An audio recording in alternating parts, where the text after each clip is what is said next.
What's up, guys? We are back with another UFC breakdown and predictions videos. This time we're doing UFC 290, Volkanovski versus Rodriguez. And real quick, just want to give a quick recap of what happened last week. We did get one parlay. It was a small, I think, 2 or 3 fight parlay, and we also got two live underdogs on the night. But all in all, we went -3 units. Not a great night. So this weekend, we're hoping to get back on our positive win streak and see if we can hit some of these fights on UFC 290. But without further ado, let's get into the first fight of the night. Oh, and it's a good thing we waited too to make this video because a lot of the fights had fallouts, late notice replacements, and also some weight issues today on the weigh-ins. But all the fights that are going to happen are set now. The weigh-ins are done. So let's get into the first fight of the night. We got Esteban Ribovic versus Kamwela Kirk.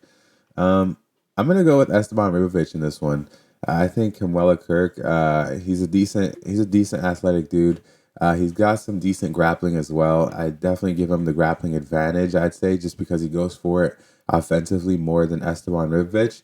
But I'd say in the striking, I would give the power edge to Esteban and also the hand speed and the chin as well. He's shown a really good durability, good hand speed, and he's also shown decent cardio. He got taken down like 11 times in his last fight against Loic, and he was able to still be able to fight off some takedowns in the last round and almost get Loic out of there with some heavy hands. So I expect that Kamwela Kirk doesn't have enough of an edge in the grappling to make it a problem in this fight.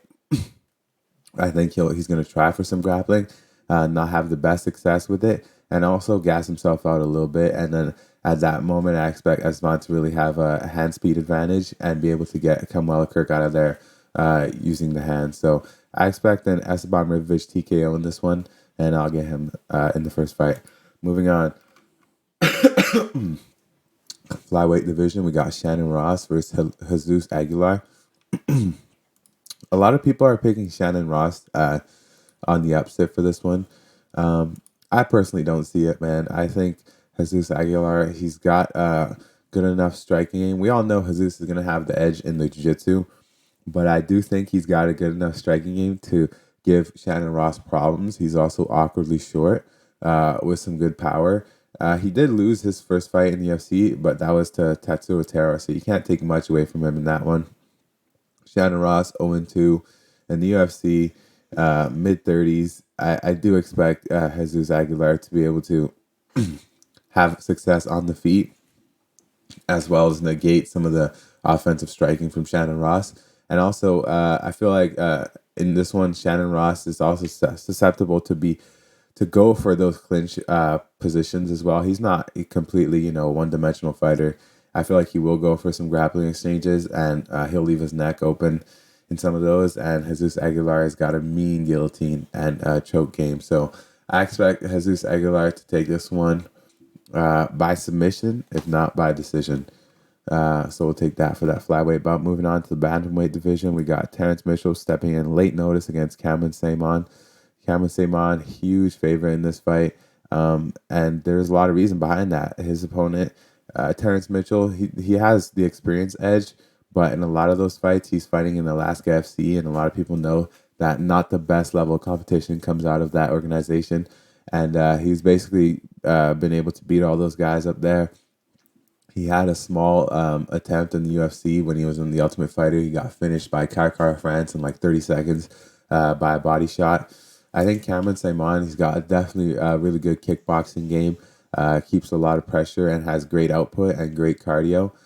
He did show a little bit of weakness on his takedown defense. He was able to get taken down a couple times, but I don't. And Terrence Mitchell does have a decent amount of finishes by submission, but I don't expect that to be enough against this level of competition. I feel like Terrence Mitchell is getting that on a lot of lower level competition.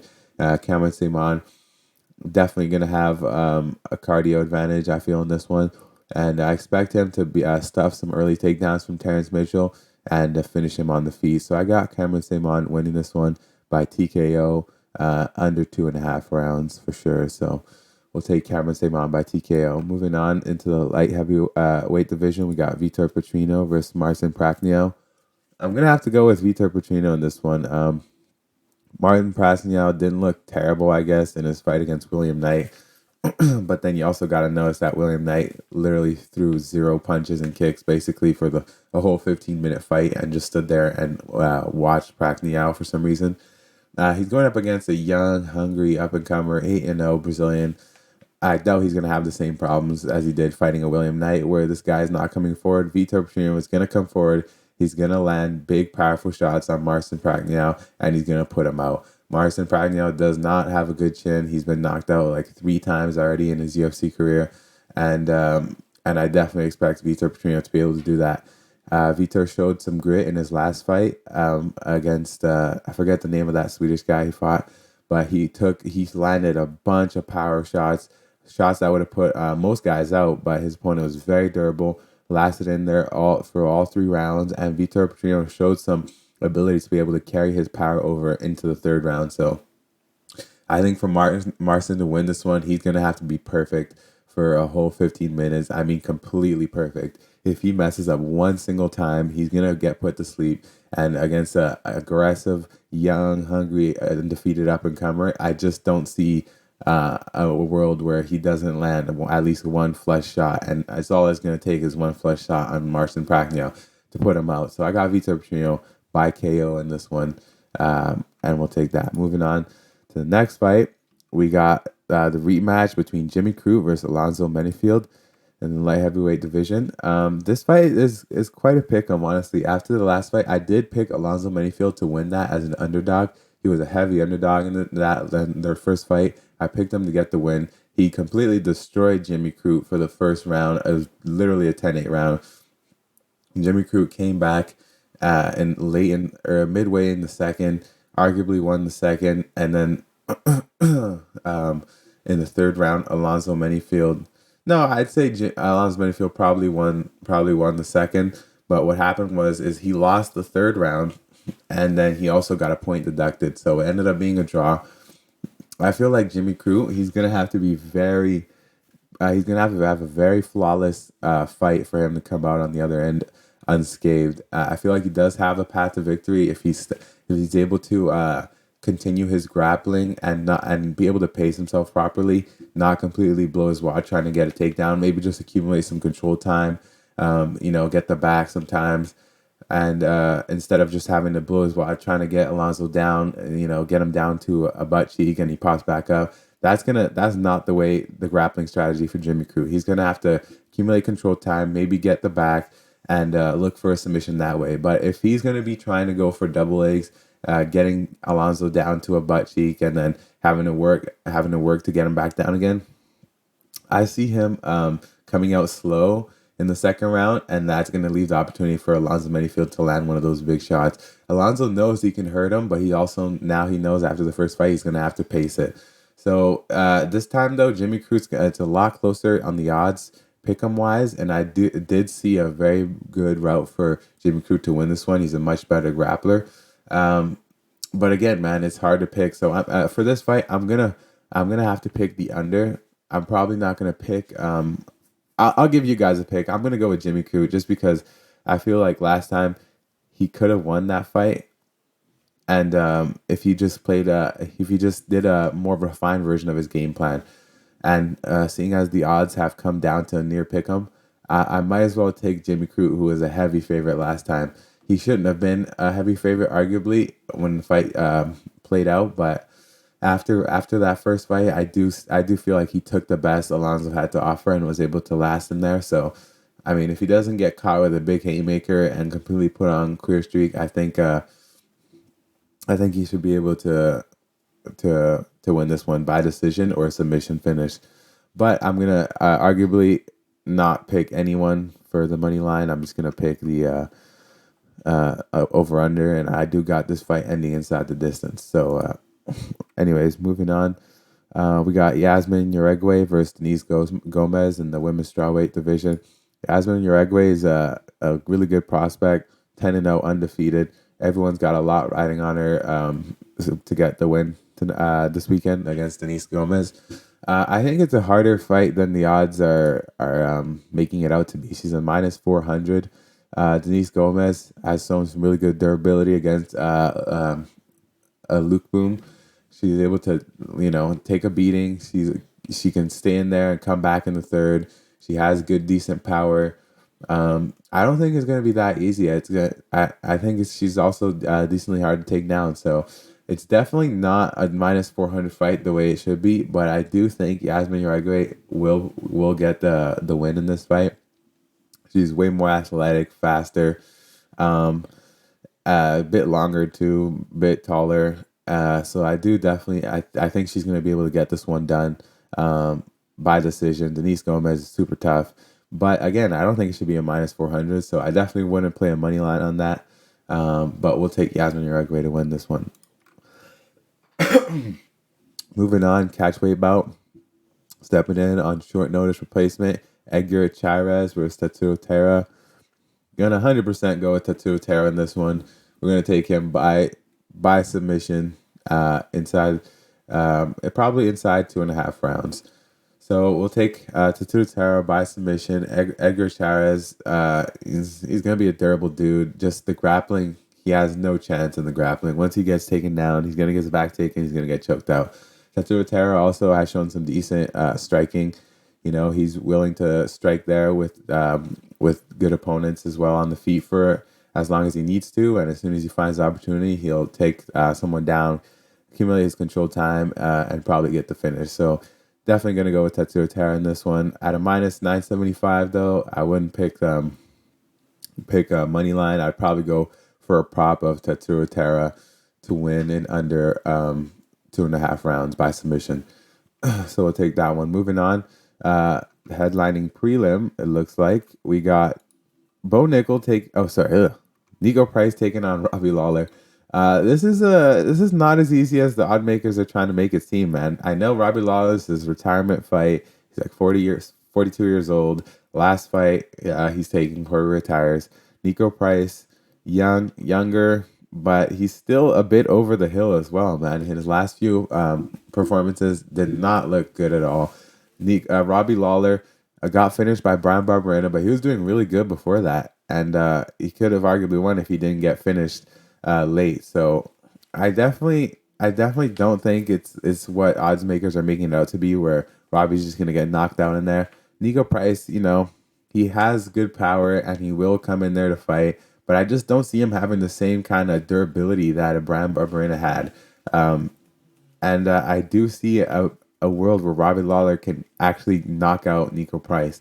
And taking Nico Price at a minus 225, you'll never see me ever doing that.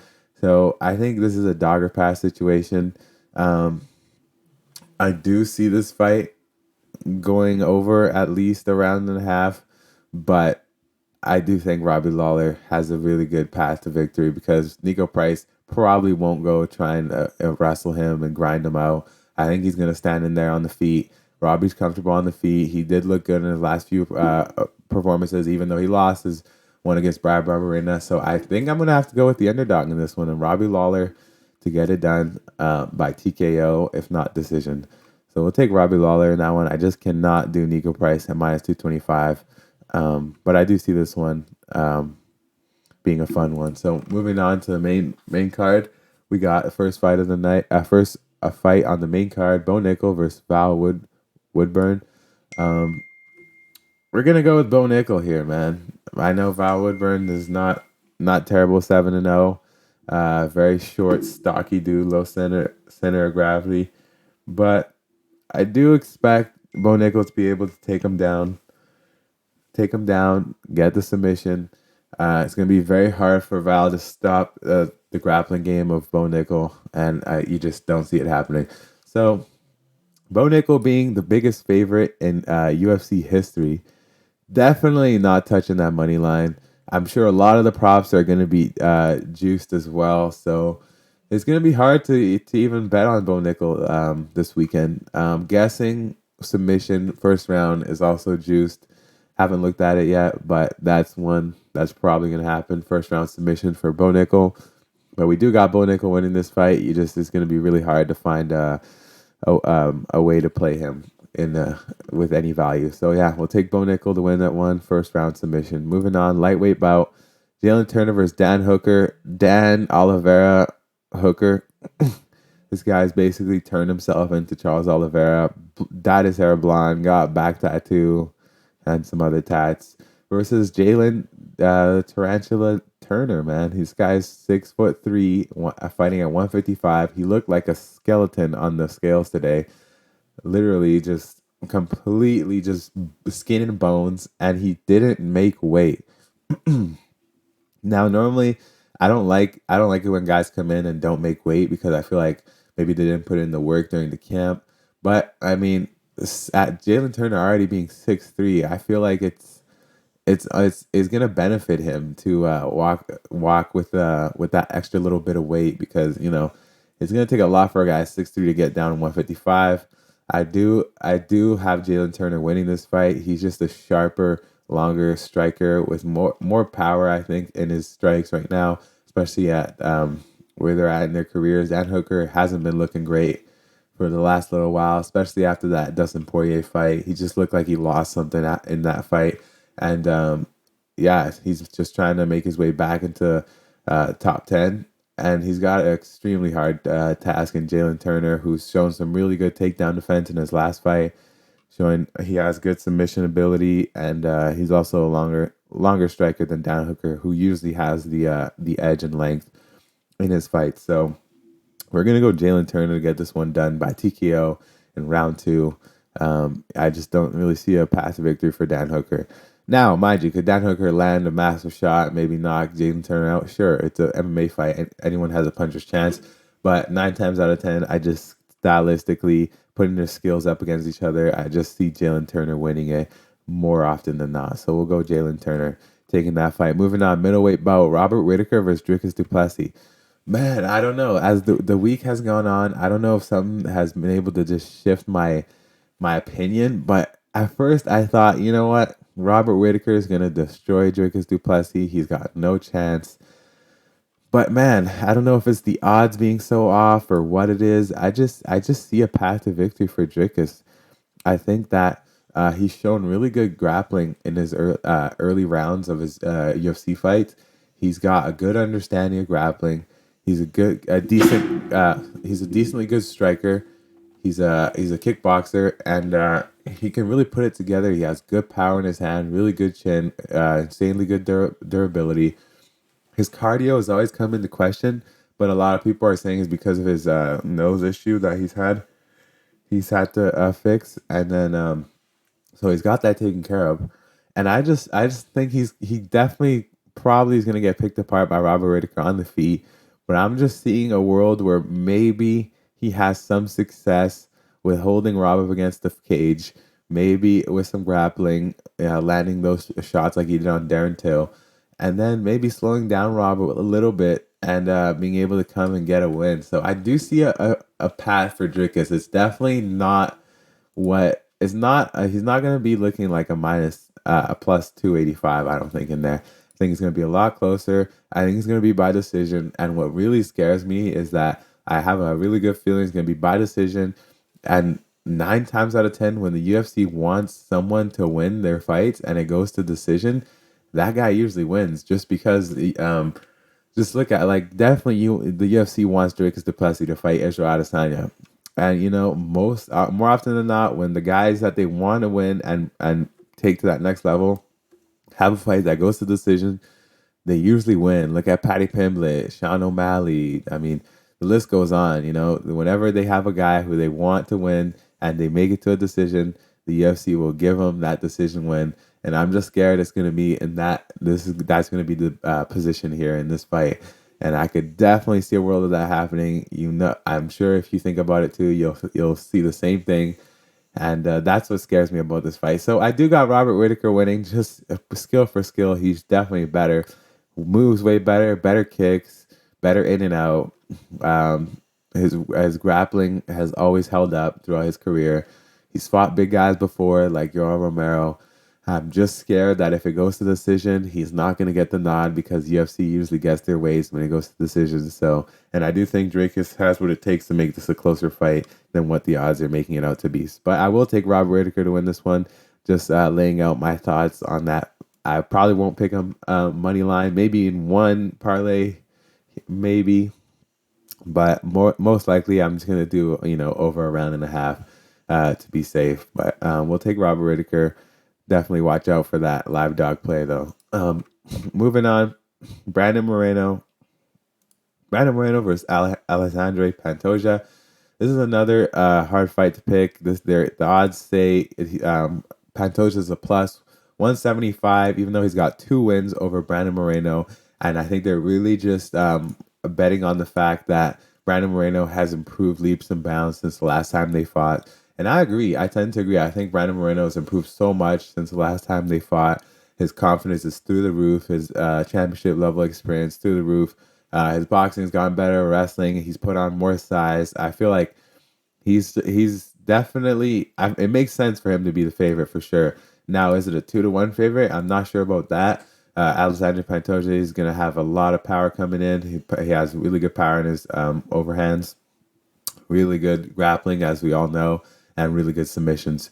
So his cardio, I definitely have to give the edge to Brandon Moreno. And that's probably what's going to lean me towards picking Brandon Moreno in this fight. I think he's bigger, he has better cardio and more output. So I'm going to go with Brandon Moreno winning this one by decision.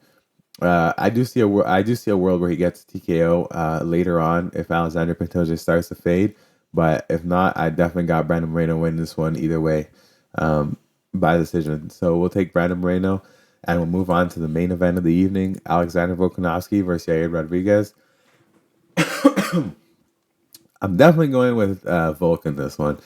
Just stylistically, I mean, we've seen what he can do. We have so much footage to look back on.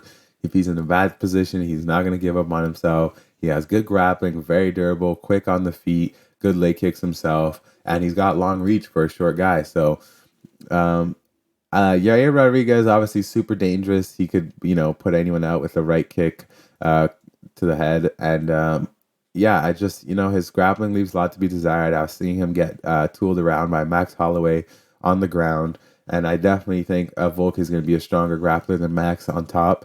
So it's going to be it's a hard fight for Yair to win stylistically. So I'm going to have to go with Alexander Volkanovski winning this one. Probably by decision. Yair is pretty decently durable. He's shown in this last Max Holloway fight. So I think Yair can last till decision. If not, then Volk probably get him out of there by TKO. But either way, we're going to go with Alexander Volkanovski winning this one and retaining the title. So yeah, guys, that's it for UFC 290. Definitely a lot of favorites that I think should come through. I don't think it's going to be a big an underdog card like it was last week. At least let's hope not. But all in all, yeah, I think a lot of favorites are going to come through this week, and a lot of good props you're going to have to look at if you're wanting to make money on those favorites. Though, as usual, UFC betting lines are skewed one way very heavy, so it makes it hard to make money on the favorites, and you're going to have to look for props to see if you can get any value. But yeah, that's all for this week, guys. Good luck on the betting, and I'll catch you in the next one. Peace.